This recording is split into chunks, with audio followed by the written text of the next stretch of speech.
और चलिए अब बात करेंगे देश भर के एयरपोर्ट्स की, जहां पर एक साथ साइबर अटैक हुआ है। कई फ्लाइट्स के जीपीएस डेटा के साथ छेड़छाड़ हुआ है। केंद्र सरकार ने जीपीएस स्पूफिंग को स्वीकारा है यहां पर, और राज्यसभा में मंत्री राम मोहन नायडू ने भी जीपीएस स्पूफिंग की पुष्टि की है। तो आपको बता दें कि दिल्ली एयरपोर्ट के ऑटोमेटिक मैसेज सिस्टम से छेड़छाड़ का मामला, जहां 7 नवंबर को एएमएसएस में इस तरह की छेड़छाड़ की गई है। तो देखिए 12 घंटे तक इसके बाद फ्लाइट ऑपरेशन प्रभावित रहा था। 800 से ज्यादा फ्लाइट्स प्रभावित हुई थी जो लेट हो गई थी। एयरपोर्ट के आसपास जीपीएस स्पूफिंग का खतरा जो है वो अब बढ़ गया है। कई जगह इस तरह के मामले जो हैं वो सामने आ चुके हैं और एयरपोर्ट्स पर साइबर अटैक के खतरे लगातार बढ़ रहे हैं। जीपीएस के डेटा से जब छेड़छाड़ की जाती है तो यहाँ पर पूरा एयरपोर्ट का जो सिस्टम है, जिसे ऑपरेट फ्लाइट्स को किया जाता है, प्लेन्स को किया जाता है, उन्हें सिग्नल भेजे जाते हैं, रूट्स बताए जाते हैं, तमाम चीज़ें प्रभावित होती हैं। और यही वजह है कि राज्यसभा में मंत्री राम मोहन नायडू ने भी इसकी पुष्टि की है।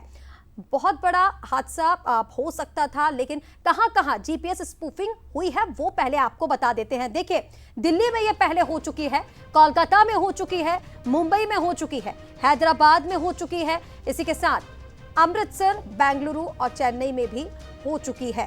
इन जगहों पर जीपीएस स्पूफिंग हो चुकी है, जिसकी वजह से फ्लाइट्स में काफी ज्यादा दिक्कतें हुई, फ्लाइट्स देरी से पहुंची और कई सारे बदलाव इस दौरान देखने को मिले थे। तो अब बड़ा सवाल यह है कि क्या एआई युद्ध का स्वरूप बदल चुका है? क्या भविष्य में अब डिजिटल हमले एक बड़ा रूप ले सकते हैं?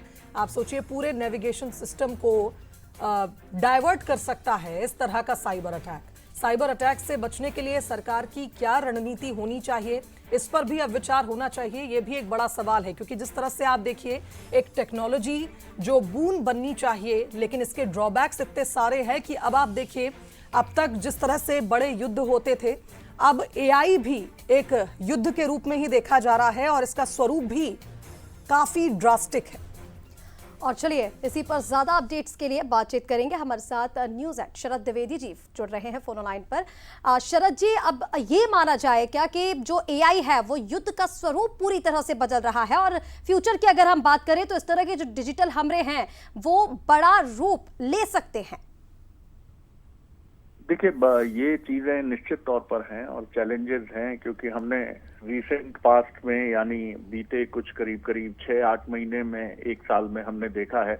इसके पहले हमने देखा था कि विंडोज में कुछ प्रॉब्लम आया था तो दुनिया भर के एयरलाइंस में दिक्कत हो गई थी और हजारों फ्लाइट्स जो हैं वो एक तरह से आप कह सकते हैं कि दुनिया की उड़ान सेवा ही ठप जैसी हो गई थी। रिसेंटली कुछ सोलर जो इम्पैक्ट आया था उसकी वजह से दुनिया में प्रॉब्लम्स हुई थी, भारत में भी समस्या हुई थी। और अभी ये जो रिपोर्ट कह रही है कि ऐसे मामले सामने आए हैं जब एयरपोर्ट्स की सिग्नल की जो प्रणाली है उसको कहीं ना कहीं भ्रम में डालना या उसको हैक करने जैसी कोशिशें हैकर्स की तरफ से देखी गई हैं। अब आप इसकी कल्पना करिए कि अब आतंक का स्वरूप कैसा हो सकता है। अब आपको विस्फोट करने की जरूरत नहीं है, आत्मघाती हमले करने की जरूरत नहीं है।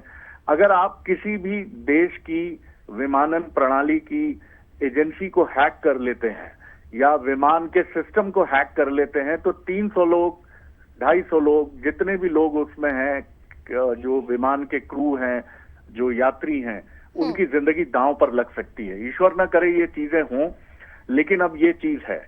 और मुझे याद है कि दिवंगत जो हमारे सीडीएस रावत साहब थे, उन्होंने कुछ समय पहले, जब वो दुर्भाग्यपूर्ण घटना हुई और वो इस दुनिया में नहीं रहे, उसके पहले उन्होंने मीडिया से बातचीत में कि अगले जो युद्ध होंगे वो बड़े अलग होंगे। आप अपनी मिसाइल्स दागने की कोशिश करेंगे या आपके विमान, फाइटर विमान उड़ेंगे, लेकिन उनकी जो इलेक्ट्रॉनिक प्रणाली है वो अचानक ठप हो जाएगी। आपके पावर ग्रिड जो है, पूरा देश अंधेरे में डूब जाएगा, क्योंकि आपके राइवल्स हो सकता है आपके सारे पावर ग्रिड्स को हैक कर लें। तो भविष्य बहुत डराता है। तकनीक बहुत अच्छी चीज है, लेकिन हमें कुछ चीजें ध्यान भी रखनी होंगी, क्योंकि ये अगर इस तरह से चीजें होंगी तो ये हजारों लाखों लोगों की जिंदगी से खिलवाड़ होगा। तो इस पर एक वर्ल्ड वाइड एक पॉलिसी बननी चाहिए और ये बहुत ध्यान रखा जाना चाहिए कि जो भी निगेटिव लोग हैं, जो अपने नापाक मंसूबों को पूरा करने के लिए लोगों की जान से, देशों की ताकत से खेल सकते हैं, वो कुछ भी कर सकते हैं। तो हमें ये एक देश का मसला नहीं है, हमें ये पूरी जान लगानी होगी और पूरी दुनिया को एक ग्लोबल पॉलिसी बनानी होगी। बिल्कुल शिवरजीत, अब आप अपडेट्स के लिए बहुत शुक्रिया आपका। और